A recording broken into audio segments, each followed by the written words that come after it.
기도와 믿음, 그리고 믿음과 기도는 불가분의 관계입니다. 믿음의 영역이라는 것은 엄청 넓습니다. 믿음만 있으면 돼요, 사실은. 이 세상을 이길 수가 있습니다. 믿음만 있으면 능치 못할 일이 없다고 성경은 분명히 약속했습니다. 믿으십니까? 크게 이 믿음은 우리에게 큰 복을 두 개를 가져다 주는데, 첫째는 천국이 열립니다. 천국은 믿음으로만 갑니다. 우리 행위는 필요 없어요. 믿음으로만 가는 것이지. 그러니까 한편에 달린 강도가 구원을 받았지요. 두 번째는 이 믿음은 기도의 응답의 필수 조건입니다. 믿음이라는 것은 말 그대로 아직 되어지지 않는 일에 대하여 의심 없이 확신하는 거예요. 근데 이제 세상의 믿음은 무모해요. 세상의 믿음. 무슨 말이냐면 무슨 몸에 안전장치도 안 하고 무모한 운동을 한다든지, 막 안전벨트도 안 매고 술을 먹고 150km, 200km씩 달려도 자기는 안 죽는 믿음이 있다든지, 이거는 위험한 믿음이에요. 이거는 빨리 가는 믿음입니다. 빨리, 한마디로 허무하고 쓸데없는 그런 믿음이 있다니까요. 그런 믿음, 막 장담하는 거 있잖아요. 세상적 믿음, 장담. 이건 세상에 가치 없고 인생을 망가뜨리기도 해요. 그런데 예수님 안에서의 믿음은 금보다 귀한 가치가 있어요. 이 땅에 믿음으로 살아도 때때로 고난에 있는 사람이 있을 수 있어요. 그건 믿음이 없기 때문에 고난을 당하는 게 아니라 하나님의 더 큰 뜻을 위해서 믿음으로 살았지만 고난받은 인생이 있습니다. 성경에는 그런 사람들이 자주 등장하지요. 그러나 그들의 삶은 그러면 쓸모없는 삶인가? 그렇지 않아요. 천국에서 해같이 빛나는, 천국의 상석에 앉아서 영생 복락을 누리고 호령하는 그런 놀라운 복을 받습니다. 믿음에는 반드시 보상이 따릅니다. 믿음은 아직 되어지지 않는 일에 대하여 의심 없이 확신하는 것인데, 이스라엘 백성들이 요단강을 건널 때에, 홍해를 건널 때와 요단강을 건널 때는 완전히 달라요. 홍해를 건널 때는 동풍으로 말린 홍해를 건너갔습니다. 그런데 요단강은요, 더 큰 믿음을 요구해요. 주님께서 제사장들에게 법궤를 메라, 그리고 요단강에 발을 내디드라 그래요. 그리고 끝이야. 그냥 내디드라는 거야. 강이 열린 곳을 건너는 것하고 닫혀진 강을 법궤를 메고 발목이 잠그도록 들어가는 것은 완전히 다른 것이에요. 그런데 그들은 의심하지 않았어요. 반드시 요단강이 갈라진다. 그런 믿음을 가지고 40년 전 이스라엘은 엄두도 못 낼 일이에요. 그들은 원망하고 죽는다. 여호수아가 그렇게 하라고 했을 때 한 명도 반발하는 사람이 없었어요. 한 명도 무슨 짓이냐고 따져 묻는 사람이 없었어요.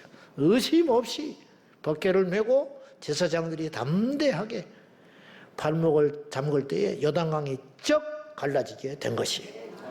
이게 믿음이라는 거예요. 믿으니 하나님이 일하시잖아요.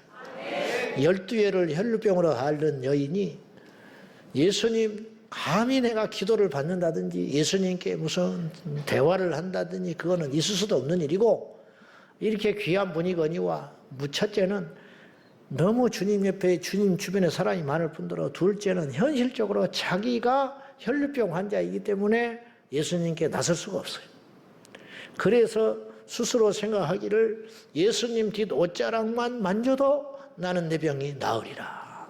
어떻게 이런 믿음을 가질 수가 있느냐 이 말이에요. 그 믿음을 가지고 예수님을 만졌을 때에 자기가 원하는 일이 일어나게 되었다라는 거예요. 엘리야가 갈멜산에서 영적 전투를 할 때 지금까지 하늘에서 불이 내린 것은 소돔과 고모라 사건 외에는 없어요. 근데 소돔과 고모라는 사람이 기도해서 불이 내린 게 아니에요. 하나님의 심판으로 불이 내렸어요. 무시무시하지요. 무시무시해. 그걸 어렴풋이 전통으로 알고 있었지, 그 사건을. 그런데 엘리야는 어떤 믿음이 있었냐면, 여러분, 마른 하늘에서 비가 내리게 하는 것도 이건 보통 믿음이 아니에요. 불이 내린다? 있을 수 없는. 엘리야는 이런 믿음이 있었던 것 같아요. 하나님이 물이 내리는 거나 불을 내리는 것이나 뭐가 어렵겠냐, 주님께는. 감기나 암이나 뭐가 어렵겠냐? 할렐루야. 예나 지금이나 무슨 일이 안 일어나겠냐? 그래서 하나님 앞에 담대히 기도했을 때, 길게 기도하지도 않았어요. 짤막하게 기도했을 때 성경에 보니까요, 진짜 응답받는 기도는 짧아. 길게 하지 말란 소리가 아니에요. 그거는 성경에 그렇게 써 있는 것이고, 그동안에 엄청난 기도가 다져져 있으니까 짧게 나오는 것이죠. 그렇지 않아요? 주께서 하늘에서 불을 확 내려주셨다. 만약에 불이 내리지 않으면 엘리야도 생명이 어떻게 될지 몰라요. 이겼으니까 이긴 것이지. 그런 믿음. 다윗은 골리앗과 싸우러 나갈 때 진다는 생각을 이만큼도 안 했어요. 진다고 생각하면 안 나섭니다. 군인들도 못 나고 벌벌 떠고 있는데 싸움에 경험도 없는 소년이 갑옷도 맞지 않아서, 갑옷이 맞지 않았다는 것은 신체적으로 덜 자랐다 그런 뜻이에요. 칼을 휘두르 본 적도 없어요. 전쟁의 경험도 없어요. 갑옷을 입으니까 질질 끌려서 못 입잖아요. 사울의 갑옷이. 사울의 칼을 들으니까 질질 끌려. 골리앗을 죽여놓고 칼이 없어서 사울의 칼 갖다가 목을 벤 거 아니에요. 기가 막힌 일이 벌어지는 것이지. 그러나 다윗은 진다는 생각을 이만큼도 안 했어요. 할렐루야. 이게 믿음이다. 내가 반드시 너를 이긴다. 너는 칼과 창과 단창으로 오거니와 나는 만군의 여호와의 이름. 만군, 셀 수도 없는 군사의 대장 되시는 만군의 여호와의 이름으로 네게 가노니 내가 너를 반드시 이겨 온 천하에 하나님이 살아계신 하나님인 것을 증명하리라. 요 믿음 가지고 진다는 생각을 이만큼도 안 하고 다윗이 전진했을 적에 그 악한 세력들이, 골리앗이 무너져 내리고 만 것이다 이 말이죠. 이스라엘 백성들이 여리고성을 돕니다. 도울 일이에요. 기가 막혀. 여리고를 돌아라. 응? 돈다고 무너지냐 이 말이죠. 응? 여리고가 무너지긴 해. 이 사람들이 돌게 생겼어. 근데 하루에 한 번씩 돌고 또 돌고 마지막 날은 7번을 돌아라. 7번을 돌고 소리를 지르거라. 나팔을 불고 그러면 무너지리라. 세계 전쟁사에 있을 수 없는 일이 벌어졌어요. 그러니까 사람들이 이 사건을 압니다. 우리는 믿지만. 아멘. 세상 사람들은 계산이 되는 것만 믿어요. 여러분, 계산되는 거, 일어나는 일을 믿는 것은 믿음이 필요 없어요. 믿음이라는 건 보지 않았고 가보지 않았고 일어나지 않았지만 그걸 믿는 것에 주님께서 보상을 주신다 이 말이에요. 너는 보는 거로 믿느냐? 의심 많은 도마에게 너는 보는 거로 믿느냐? 보는 것은 믿음이 아니라는 거예요. 보고 믿는 것은 아는 것이지 믿음이 아니다. 보지 않고 믿는 것이 진정으로 믿는 것이다. 그자가 복이 있다 그렇게 말씀하셨어요. 성경의 일관된 약속은 참된 믿음에는 보상이 뒤따른다는 거예요. 똑같은 상황, 심지어 똑같은 사람인데도 자신이 믿음이 있느냐에 없느냐에 따라서 결과가 완전히 달라져 버렸어요. 무리를 베드로가 걷습니다. 왜 걸었냐? 믿음이 있어서 걸은 거예요. 예수님이시다. 무리를 걷는 예수님을 보고 베드로가 나도 걸을 수 있다는 생각이 들었어요. 이건 교만이 아니에요. 예수님이 무리를 걸으니까 나도 예수님처럼 되어갔다가 아니에요. 그 자리를 찬탈하겠다는 게 아니고 예수님 흉내 내겠다는 게 아니라 주님이 무리를 걸으신다면 나 같은 아무것도 아닌 인간이지만 주님께서 나를 무리를 걸으라 하시면 나도 걸을 수 있습니다. 이 믿음이 생긴 거예요. 걸어라. 그러니까 베드로가 그냥 무리를 걸었어요. 잘 걸어가다가 이 사람이 말이죠. 잘 걸어가다가 물결이 확 밀어닥치니까 믿음보다 의심과 걱정과 염려가 더 커지는 순간 물속에 쑥 빠져버리고 말았어요. 주님께서 베드로를 건져 올리시고 웃으시는 게 아니고 책망을 하셨어요. 왜 책망을 했느냐? 믿음이 없다고. 어찌하여 의심하느냐? 어째서 믿음이 없이 의심하느냐? 여러분, 무리를 걷는 것이 있을 수 있는 일이냐고요. 빠지는 게 당연한 일이지. 근데 그것을 의심했다고 주님은 가벼운 책망을 하셨다는 거예요. 여러분, 믿는 자들에게 있어서 믿음이 없다는 건 책망받을 일이에요. 그건 당연한 일이 아니야. 어떻게 그걸 믿어? 그렇게 말하면 안 된다는 거예요. 우리는 주님이 우리에게 요구하는 수준이라는 것은 무리를 걸을 수 있다는 믿음을 가지라는 거예요. 풍랑이 일어날 때 제자들이 두려워합니다. 아니 풍랑이 일어나는데 무슨 수로 안 두려워합니까? 물속에서 빠져 죽게 생겼는데 두려워가지고 예수님을 막 깨우니까 예수님께서 아이고 미안하다, 내가 깜빡 잠들어 버렸다, 그렇게 말하지 아니하시고 풍랑을 일단 급하니까 잠잠케 하신 후에 어째서 믿음이 없이 의심하냐고 주님께서 책망하시는 장면이 나와요. 그런 과정 속에서도 두려워하지 말라는 거예요. 풍랑이 밀어닥쳐 어부들이 어지간하면 풍랑을 견뎠을 거예요. 수많은 경험이 축적되어 있었으니까. 어부들이었던 제자들이 무서워할 만큼의 강력한 풍랑 앞에서 두려워하는 것은 당연하게 여긴 것 같으나 주님은 그걸 용납하지 않았다는 걸 기억해야 돼요. 우리에게는 주님께서 요구하는 믿음이 그것이에요. 세상 사람들이 다 두려워할 때 두려워하지 말라. 세상 사람들이 다 계산하고 계산기 두드리고 있을 때 그렇게 하지 말라. 세상 사람들이 다 어쩔 수 없다고 나자빠 있을 때 너희는 그래서는 안 된다라고 우리 주님이 요구하시는 거예요. 믿음이 없는 건 죄입니다. 믿음이 없는 것은 부끄러운 일이라는 거예요. 어찌하여 믿음이 없느냐고 우리 주님이 책망하셨다는 것을 기억해야 할 필요가 있다는 거예요. 똑같은 상황이지만 어느 때는 이겨요, 어느 때는 패배해요. 똑같은 상황인데 어떤 때는 견뎌요, 어떤 때는 견디지 못해. 엘리야는요, 아까도 말했다시피 갈멜산에서 하늘에서 불을 끌어내렸습니다. 그런데 이세벨이 너 내 사제들을 다 죽여버렸다고? 내일 이맘때에 네 목숨도 그와 같이 되리라. 말도 무시무시하게 한 거예요. 너 죽여버린다고 말하는 것을 그렇게 표현했어. 네가 죽인 그들처럼 너도 곧 되겠다는 거예요. 그 말을 전해 듣고 엘리야가 내빼 가지고 도망가 버렸어요. 거리로 따지니까 서울에서 대전까지 가버린 거예요. 사실은 서울에서 대전동로까지 그냥 먹지도 마시지도 않고 맨발로 혼이 나가가지고 도망가 버린 거예요. 그래 노뎀나무 아래 가서 엎드려가지고 하나님 원망해요. 차라리 죽어버리라고. 아니 얼마 전에는 하늘에서 불을 내렸잖아. 근데 어떻게 믿음이 떨어지고 나니까 도망가 버린다. 이세벨이 그렇게 말했을 때 해보자. 응? 아직 멀었구나. 응? 하늘에서 불을 내리고 자기의 사제들이 다 죽었다는 걸 알고도 아직도 정신 못 차리고 회개할 줄 모르고 하나님 무서운 줄 모르고 저런 지경이 되는구나. 그렇게 부끄럽게 불쌍하게 생각하는 것이 아니라 그 말을 듣고 무서워서 내빼버리고 도망했다는 거예요. 똑같은 상황인데 그 엘리야가 아니에요. 이렇게 믿음은 우리의 인생을 엄청나게 좌우하는 능력이 된다는 거예요. 여러분 오늘 우리에게 믿음이 있어야 할 줄로 믿습니다. 물결이 문제가 아니라는 거예요. 이세벨이 문제가 아니라는 거예요. 가뭄이 문제가 아니라는 거예요. 병이 문제가 아니라는 거예요. 내 인생 앞에 장애물이 문제가 아니라는 거예요. 믿음이 있어야 된다는 거예요. 믿음. 할렐루야. 주님께는 사실은 주님은 변하지 않아요. 문제는 우리에게 있는 거예요. 우리보다 오늘보다 더 열악한 상황에서도 살아남은 자들이 있었고 그렇지 않음에도 불구하고 퍽퍽퍽 쓰러지는 자들이 있었다 이런 말이에요. 믿는 자에게는 능치 못할 일이 없다고 주님 말씀하셨고 그 믿음은 어디서 근거한 것이냐? 여호와께서 능치 못할 힘이 없기 때문에. 세월이 흐를수록 아기가 가질 확률은 뚝뚝 떨어뜨린 것인데 인간적으로 틀린 것인데 말라버린 그들에게 아들이 있다고 우리 주님께서 약속하셨는데 그렇게 약속하신 이유는 무엇이냐? 여호와께 능치 못할 일이 없다. 너는 못하지만 여호와는 능치 못할 일이 없다. 너는 약하지만 여호와는 강하시다.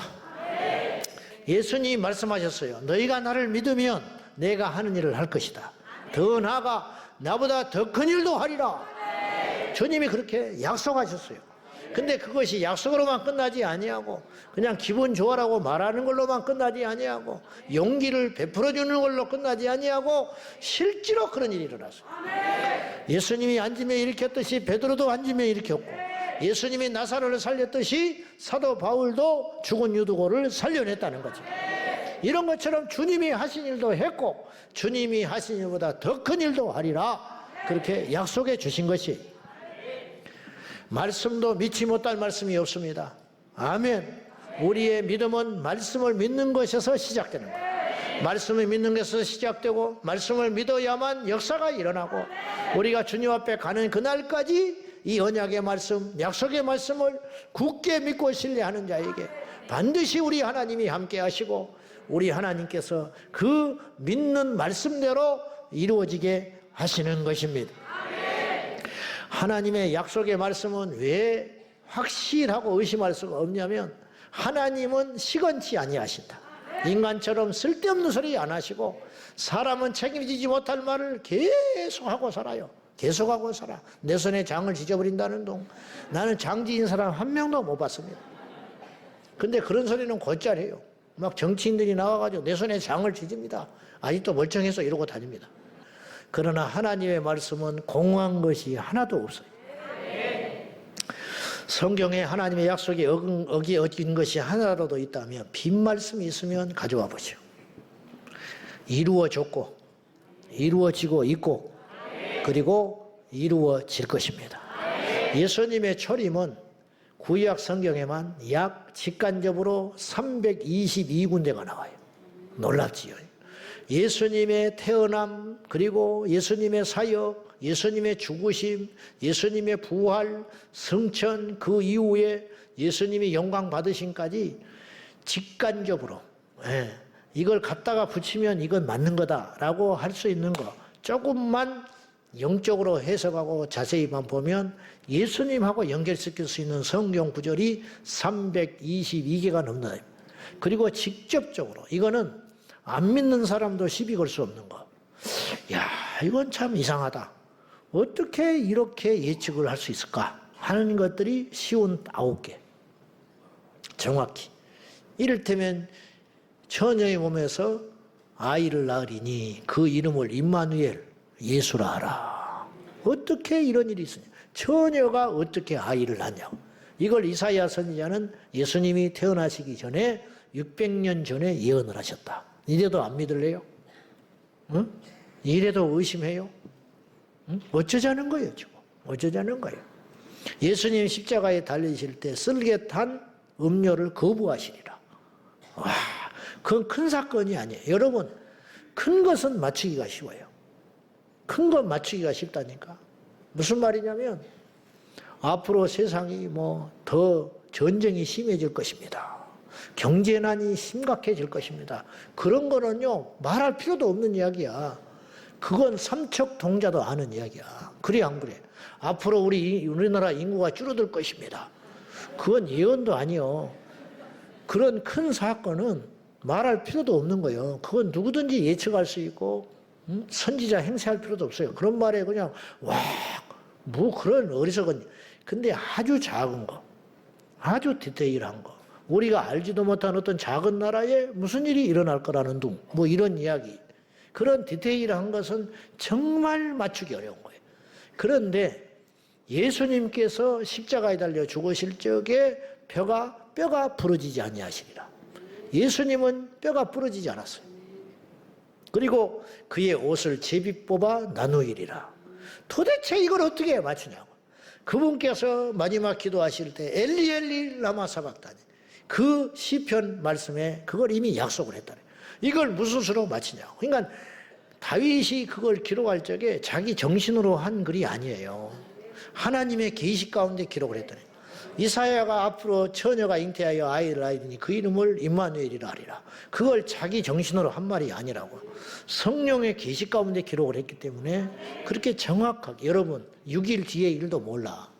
6시간 뒤의 일도 모른다고. 어떻게 600년 뒤의 일을 그렇게 정확히 맞출 수가 있냐. 예수님이 스가랴서에 보면은 나귀를 타고 예루살렘에 입성하실 거래.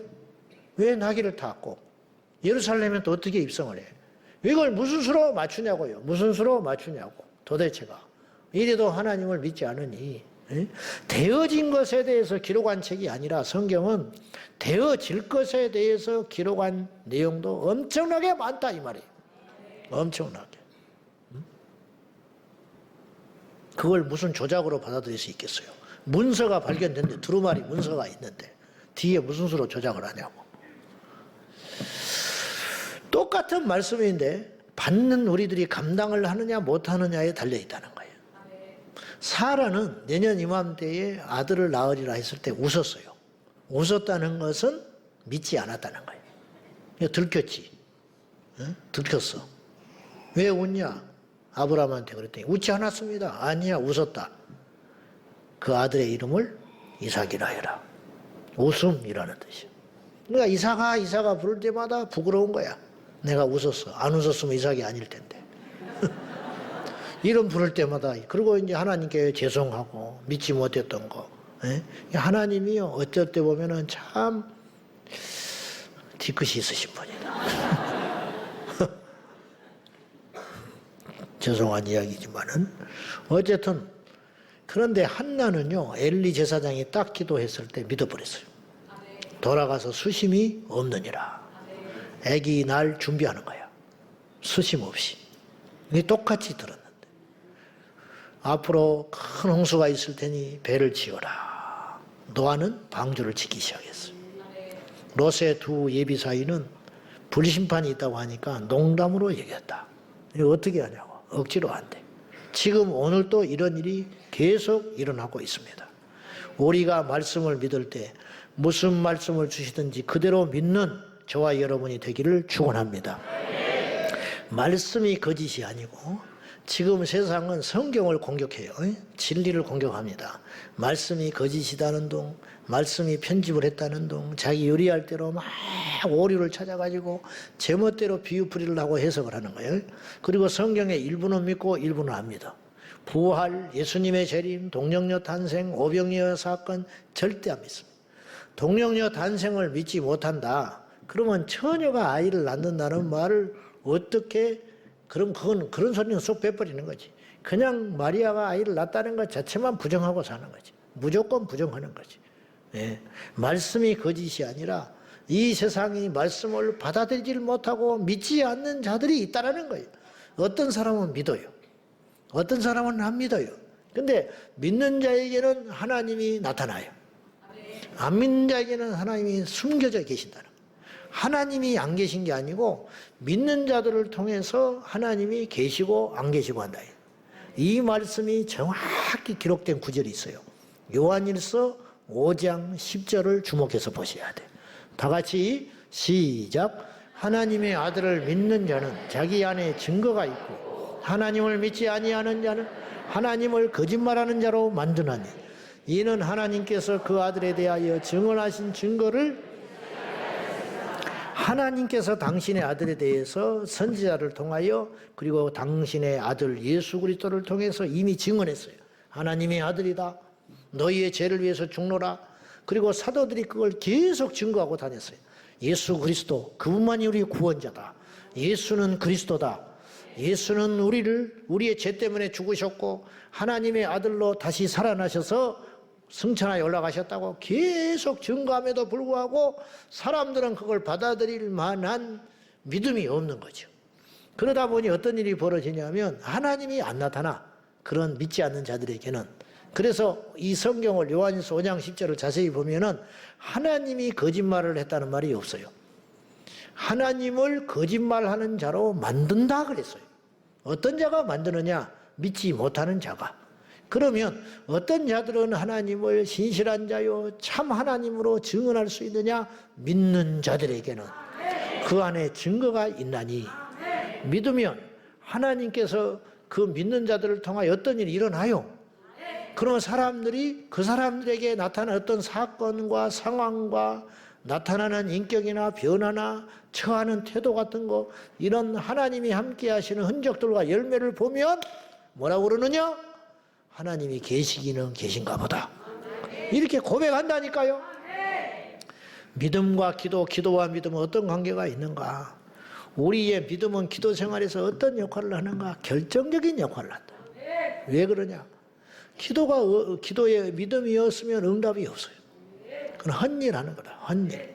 기도할 때 믿음은 필수적인 관계가 있다는 거죠. 자, 야고보서 5장 15절 다 같이 시작. 믿음의 기도는 병든 자를 구원하리 주께서 그를 일으키시리라. 혹시 죄를 범하였을지라도 사심을 받으라. 믿음의 기도는 여기서 두 가지가 있나. 병든 자를 구원한다. 병든 자를 살린다. 그런데 혹시라는 말을 들었어요. 이건 불확실한 말이거든요. 그럼 혹시라는 말이 의심적인 이야기인데 혹시 죄를 범하였을지라도 구원을 용서를 받으시리라. 그럼 뭐야 이거 기도해도 필요 없는 거 아닌가 그런 뜻이 아니라 이 말은 이걸 담고 있어요. 기도해도 용서받지 못한 죄가 있다는 거예요. 성경에 있기 때문에 야고보 사도가 뭐라 한 거예요. 그래서 죄를 범하였을지라도 기도하면 다 용서받는다고 말하지 않았어요. 왜냐? 예수님이 말씀하시는 바 용서하지 못할 죄가 있다. 그건 뭐냐? 성령 회방죄, 성령 방해죄. 제가 이 질문을 많이 받아요. 외부에서. 많이 받아. 왜냐? 자기가 이게 성령을 해방했는지 모르겠는데 과거에 철이 없어서. 근데 이제 정신을 차려보니까 그러면 나는 그 죄를 용서받지 못하는 것입니까? 그렇게 이야기를 해. 근데 함부로 나는 말을 못하지. 그 배경은 예수님이 성령의 힘을 덧입어서 귀신을 쫓아냈는데 그것을 귀신이 귀신을 쫓아낸다고 빈정거렸어요. 이거는 있을 수 없는 일이라는 거예요. 예수님에 대해서 어떤 말을 하셔도 예수님이 다 참으시고 용서하시고 감사하셨어요. 근데 성령이 함께 하시는 이 사역에 대하여 귀신의 힘을 입어서 귀신을 쫓아낸다. 짜고 친다 이 말이에요. 짜고 친다. 응? 지들끼리 장난 맞춰서 쇼하는 것이다. 그렇게 말을 하니까 주님께서 뭐 화내고 그런 차원이 아니라 타일러서 정확히 가르쳐 주는 거예요. 사람의 말로 인자를 거역해도 용서받을 수 있다. 자기를 거역해도 용서받는다. 그러나 성령을 회방, 성령을 방해하는 자는 지금도 용서 받지 못하고 죽은 후에도 용서받지 못한다. 굉장히 강하신 말씀이거든. 이 땅에서 용서받지 못한 죄가 있다 할지라도 주님 앞에 가면 용서를 받아야 할 거 아니에요. 근데 주님 앞에 가서도 이거는 뭐냐? 절대 용서하지 않으신다는 뜻이거든. 이만큼 강력하게 이야기한 거예요. 그러니까 하나님이 하시는 일을 방해하지 말라는 거예요. 함부로 말하지 말라는 거예요. 괜히 모르면 가만히 있어라 이 말이에요. 모르면. 그러니까 이 질문을 제가 많이 받거든요. 이런 차원에서 혹시 죄를 범하였어도 하나님이 용서하시고 안 하시고는 누구한테 달린 거예요? 기도하는 사람한테 달린 게 아니에요. 용서의 주관자는 하나님이시기 때문에 누구를 구원하시고 살리시고 누구를 망하게 하시고 멸하기도 하시고 건져주시기도 하는 우리는 기도만 하는 것뿐이에요. 사실은 누가 결정하시는 거예요? 우리 하나님이 하시는 것이니까 우리는 단지 믿음으로 기도한다. 그런 뜻이 아닙니까? 야고보서 1장 6절 다 같이 시작. 오직 믿음으로 구하고 조금도 의심하지 마라. 의심하는 자는 마치 바람에 밀려 요동하는 바다 물결 같은. 여기서 아까 혹시라는 말처럼 조금씩 들어가는 이 말들이 중요한 단어가 있어요. 조금도. 히브리서 11장 6절에 반드시 이런 말들을 무시하면 안 돼요.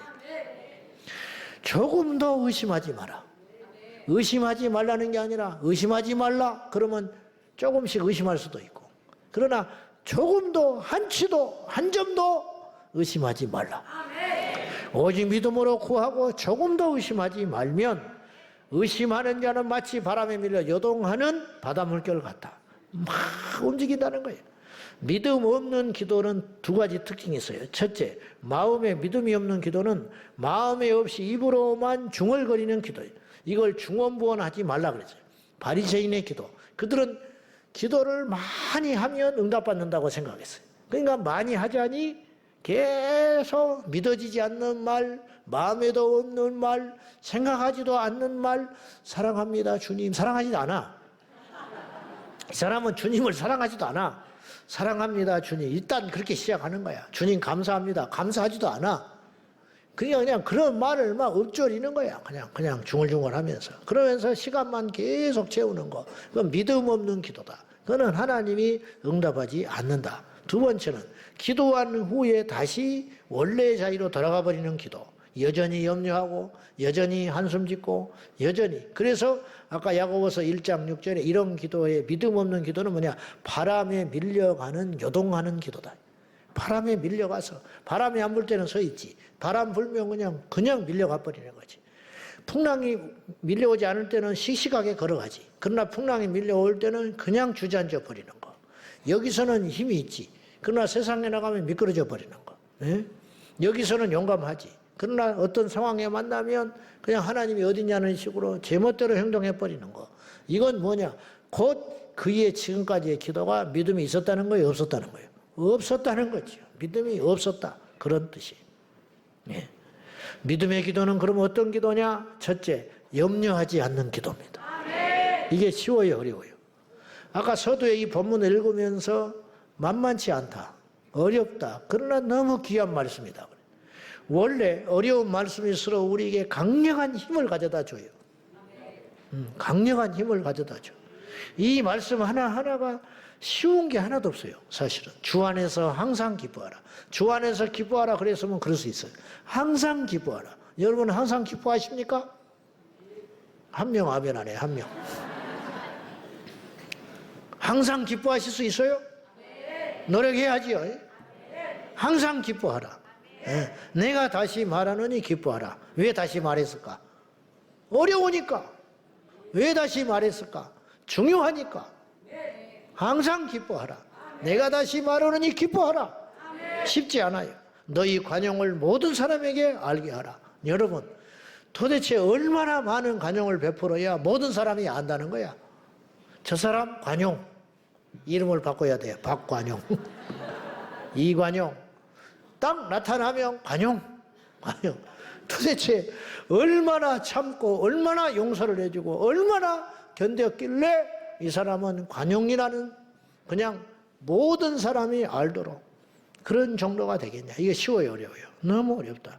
그리고 또 6절에 또 첩척산중이라 아무것도 염려하지 말고 미쳐버리죠. 염려하지 말라는 것도 이게 쉽지 않아. 염려하지 말라 그러면 그래 염려도 좀 하고 살자 그러는데 아무것도 염려하지 마라. 항상 기뻐하라. 너무 어려운 주문들이 있다는 거지. 아무것도 염려하지 마. 기도는 뭐냐? 아무것도 염려하지 않는 거예요. 다만 그 대신 모든 일에 아무것도 모든 일에 항상 아이고 어렵습니다. 이런 말씀들이 누구든지 뭐 이거 굉장히 어려운 거예요. 그렇지 않습니까? 항상 기뻐하라. 누구에게는 모든 사람에게 아무것도 다만 모든 일에 기도와 간구로 너희 구할 것을 감사함으로 하나님께 아뢰라. 첫째, 믿음의 기도는 염려하지 않는 기도. 쉽지 않아요. 현실을 보면 염려할 일이 태산같이 많습니다. 염려는 불신의 열매예요. 조급하고 원망하고 불평하는 것은 이스라엘 백성들이 광야에서 했던 트레이드 마크예요. 특히 이들은 하나님을 향하여 의심합니다. 그런 말을 해본 적이 없어요. 그러나 그들은 행동으로 의심을 했어요. 불평, 원망, 짜증, 시기 계속. 왜냐면 나는 하나님을 의심합니다. 나는 하나님을 못 믿겠습니다. 그렇게 계속 표현하는 거예요. 그것이 어떻게 나오는 거예요? 불평, 원망. 불평과 원망은 믿으면 나올 수 없는 거지. 믿는데 어떻게 원망을 해? 믿는데 어떻게 불평을 해? 믿는데 어떻게 슬프겠어요?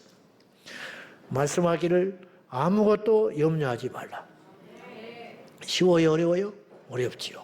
그러니까 우리 힘으로 할 수 있어요, 없어요? 없지요. 그러니까 어떻게 해야 돼? 믿음을 가져와야지. 말씀에서 믿음을 가져오고 주님께로부터 믿음을 가져와서 내 안에 차곡차곡 채워가지고 주여 나는 내 힘으로는 염려할 것이 너무 많으나 주님의 말씀을 신뢰함으로 염려하지 않습니다. 그리할 때 하나님께서 우리의 기도를 믿음의 기도로 인정하신다는 거예요. 우리는 평생 염려와 싸우고 있는 거예요. 지금 사실은 바람만 불어도 무너질까 염려스럽고 비가 와도 홍수가 날까 염려스럽고 뭐 무슨 소리만 들어도 전쟁이 날까 무섭고 이런 염려 속에 우리가 계속 살아가는 거지. 염려하지 말라. 염려는 쓸데없는 것이다. 너희가 염려함으로 머리털 하나 검거나게 할 수 있겠냐? 네 키를 자라게 할 수 있겠냐? 못하지 않냐? 못하는 걸 뭐로 찾고 하느냐? 쓸모없는 짓을 뭐하러 하느냐? 염려한다고 세상이 바뀌고 염려하고 네 인생이 바뀌고 염려한다고 그 문제가 해결될 것 같으면 성경에는 계속 이렇게 말했을 거예요. 염려해라. 항상 염려해라. 쉬지 말고 염려해라. 잠을 잘 때도 염려해라. 일어나자마자 염려해라. 그런데 그런 말이 한 구절도 없어요. 그 대신 계속 염려하지 말라. 두려워하지 말라. 내가 너와 함께하지 마라. 그 대신 기뻐하라. 감사하라. 그런 이야기로만 계속 차고 넘치는 책이라. 염려 대신 그 자리에 찬송을 채우고 염려 대신에 기도를 채우고 염려 대신에 성령으로 채우고 염려 대신에 말씀을 채우고 할렐루야. 바울과 실라는 감옥에 갇혔지만은 주님을 찬송했어요. 한숨 지면 뭐예요? 한숨 지면 그들은 죽었어요. 그래 안 그래요? 바울과 실라가 감옥에 갇혀가지고 계산기 두드리겠으면 죽었어요. 어디 총독한테 줄을 대봤구나. 내가 로마 시민권인 것을 이제 밝혀야 할 때가 되지 않았냐. 뭐 그럴 수 있잖아요. 뭐 인맥을 동원하고 실력을 동원하고 사람을 동원하고. 그 대신 바울과 실라는 뭘 하기로 결심을 했느냐. 기도하고 찬송하자. 들어가는 찬송이 아니라 나가는 찬송. 주변의 간수들이 들을 정도로 얼마나 시끄럽게 찬송을 했는지 강력하고 뜨겁게 기도하고 찬송했더니 그건 뭐냐? 하나님을 신뢰합니다라고 하는 사인이에요. 우리는 더 이상 염려하지 않습니다. 더 이상 두렵지 않습니다. 하나님을 믿습니다. 입으로 그렇게 떠들어대진 않았지만 그의 모습 속에서 삶 속에서 이게 나오는 거 아니에요. 할렐루야. 두 번째, 모든 일에 기도하는 거예요. 오늘 아무것도 염려하지 말고 그 대신에 모든 일에 기도하라. 우리는 큰 일만 기도하고 어려운 일만 당하고 힘든 일만 기도해요. 그렇게 하지 말고 모든 일에, 세밀한 일에, 힘든 일에, 크고 작은 일, 가능한 일, 불가능한 일, 내가 할 수 있는 일도 기도해라. 내가 할 수 있는 일도 기도. 그것이 감사기도. 밥상 차려놓고 내 힘으로 돈을 벌고 내가 음식을 만들어서 먹음에도 불구하고 하나님께 기도하는 거예요. 주님이 이런 기도를 원하신다는 거예요. 현재 일도 미래 일도 계속 기도하는 거예요. 기도에 제한을 두지 말자는 거예요. 기도에는 한계가 없어요. 믿음에도 한계가 없어요. 하늘에서 비와 우박과 불을 내리시고 해와 달을 멈추고 여호수아가 아일람 골짜기에서 전쟁을 할 적에 힘이 없어서가 문제가 아니라 시간이 부족해요. 이걸 오늘 다 소멸해버려야 끝나는 것인데 저 잔당들을 남겨두면 골치 아플 텐데 오늘 끝내버리자. 근데 해가 어둑어둑 내리니 조명탄을 살 수도 없고 해야 멈춰라, 달아 멈춰라. 그러니까 해가 길어져 버렸다. 날이 길어져 버렸다. 있을 수 없는 일이 벌어지게. 이게 믿음의 역사다. 시간을 바꾸시고 광야에 길을 내시고 사막에 강을 내시는 하나님, 그분께 구해라 이 말이죠. 믿음으로 구해서 손해볼 게 뭐가 있냐. 안 구하니까 문제지. 우리 당대에 이루어지지 않으면 우리 죽은 다음에도 반드시 우리 후대에 그런 일이 일어날 줄 믿고. 할렐루야. 토마스 선교사가 성경책을 하나 내어밀고 웃으면서 뭘 믿고 죽었겠냐는 거예요. 주여, 이 조선 땅에 내가 뿌린 이 선교의 피가 예수의 피가 되어서 이곳에 교회가 세워지게 하시고. 그를 죽인 포졸, 그는 33년이 흐르니 세례받고 장로가 됐어요. 저는 토마스 선교사님의 기도의 열매라고 봐요. 내 목을 치는 이 포졸에게도 예수 믿게 해주십시오. 이 성경책을 읽는 자마다 예수께로 돌아오게 해주십시오. 실제로 그 책을 벽지로 붙여놨는데 그 책을 읽고 들은 사람들이 있었고 그의 성경책이 붙여진 그 교회는 훗날에 장대현 교회가 됐다. 놀랍지 않냐 이 말이죠. 마지막으로 감사함으로 아뢰라. 기쁨, 감사, 소망, 이건 다 믿음의 단어들이에요. 원망, 불평, 시기, 질투, 두려움, 이건 다 불신앙적 단어라. 그러지 않습니까? 그러지 않냐 이 말이에요. 감사함으로 아뢰라. 염려하지 말고 모든 일에 감사함으로 아뢰라. 감사한다는 건 믿음의 표현, 불평은 불신앙의 표현. 염려하지 않는 것이 소극적 믿음이라면 염려하지 않고 기도하는 것도 결코 쉬운 일이 아니에요. 그러나 염려를 내려앉히고 울면서 막 기도한다는 이것도 보통 믿음이 아니에요. 소극적인 믿음이라는 거예요. 방어하는 믿음이야. 염려하면 내가 사탄한테 지니까 염려하지 말아야지. 방어를 하는 거예요. 염려하면 내가 마귀의 밥이 돼. 염려하면 내가 마귀한테 지는 거야. 그러니까 방어를 하는 거죠. 이게 소극적 믿음이라면 감사라는 것은 강력한 공격적 믿음이에요. 마귀는 감사하는 자를 해볼 수가 없어요. 다니엘이 죽게 생겼는데 하나님께 기도하면서 감사해 버렸어요. 마귀가 손들어 버리는 거예요. 할렐루야. 여러분, 통곡하고 울어도 능력이 있어요. 그러지 않겠소? 통곡하고 사정하면서 내 원통함을 풀어달라고 하나님께 두 손 들고 기도해도 능력이 있는데 감사합니다. 응? 될 걸로 믿어버린다는데 믿으니까 감사가 터져버리고 나는 죽지 않는다는 거예요. 나는 반드시 하나님이 어떻게든지 살릴 것이고 하나님이 해결해 주실 것이고 하나님께서 이 난관을 헤쳐가게 하실 거라는 거예요. 무슨 수로 해결하냐? 무슨 수로? 자기는 몰라. 근데 어쨌든 하나님께 감사하는 거야. 주님이 알아서 해 주신다 이 말이에요. 골로새서 4장 2절 다 같이 시작. 기도를 계속하고 기도에 감사함으로 기도를 계속해라. 기도를 계속할 때 전제 조건 감사함으로 기도해라. 우리 모두가 이 말씀을 이루는 저와 여러분 되기를 축원합니다. 그러면 결과적으로 7절의 역사가 일어난다. 7절 나같이 시작. 그리스도 예수 안에서 너희 마음과 생각을 그리하면 이런 일이 일어난다.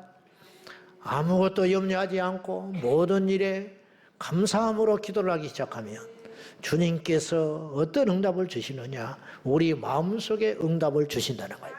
빌립보서 말씀에 우리의 마음에 손을 두고 행하시는 하나님, 마음이 무너지면 죽어요.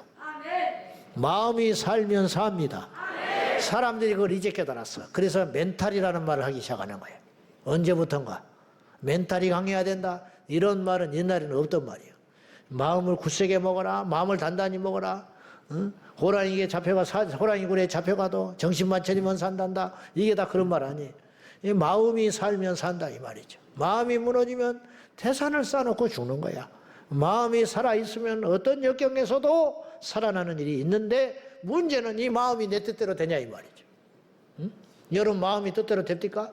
절대로 안 되는 거예요. 기도하니까 하나님이 우리의 마음을 다스리시고 지배하셔서 최초로 하신 일이 뭐냐면 너희 마음과 생각 속에 하나님의 평강이 임하리라. 두려워하지 말라. 나는 네 편이다. 염려하지 말라. 잘 된다. 그러는 생각과 확신. 그러면서 이 어려운 상황과 환경이 감사의 조건으로 바뀌는 나도 이해할 수 없는 왜냐? 내 마음을 내가 창조한 게 아니니까. 우리 마음을 하나님이 창조했다고 하셨거든요. 이 마음속에 있는 근심과 염려와 돌덩이들이 한순간에 빠져나가고 그 자리에 여호와께서 주시는 힘과 용기로 가득 채워지는 이게 뭐라고요? 기도의 응답. 이것이 되면 그 다음에는 이제 다른 것이 또 이루어지기 시작하는 거지. 이 말씀을 믿고 우리 모두가 예수의 이름으로 담대하게 승리하는 저와 여러분 되기를 축원합니다. 믿음의 기도를 드립시다. 믿음의 기도는 염려하지 않는 기도.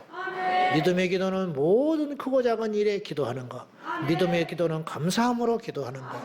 그런 기도를 할 적에 하나님께서 우리의 마음을 생각을 주장하시고 바꾸셔서 되게 하시고 이루어지게 하시고 해결되게 하시고 치유되게 하시고 회복되게 되시는 역사. 똑같이 24시간 한 생을 살고 똑같이 70, 80 한 인생을 산다면 우리가 선택해야 돼. 염려하고 살래, 미워하고 살래, 원망하고 살래, 불평하고 살래, 감사하고 살래, 기뻐하고 살래, 힘있게 살래, 담대하게 살래. 어떻게 살고 싶어요? 저는 예수 안 믿었으면 무너질 인생이에요. 여기에 수두룩해. 여기 절반 이상이에요. 사는 게 아니야. 그래 안 그래요? 예수 안 믿었으면 우리는 단순히 예배 안 드리고 기도 안 하고 성경을 안 읽고 교회 안 다니는 정도가 아니고 예수를 안 믿었으면 죽어서 천국 가는 그건 너무 따놓은 것이고 예수를 안 믿고 이 세상에 살았으면 사는 것도 아니고 살아도 의미가 없는 것이고 여기까지 살 수도 없는 것이고 살아도 그건 사는 게 아니야. 그런데 주님께서 우리에게 찾아오셔서 강권하신 은혜로 예수 그리스도를 믿어지게 하시고 그 믿음으로 말미암아 전적인 은혜로 구원을 받게 하시고 이 땅에서 우리가 믿음을 주시사 그 믿음을 무기로 말미암아 기도하게 하시고 응답받게 하시고 승리하게 하시고 돌파하게 하시는 역사가 우리에게 주셨으니 이 믿음을 선물로 붙잡고 우리 인생의 승리자가 되기를 예수님의 이름으로 축원합니다.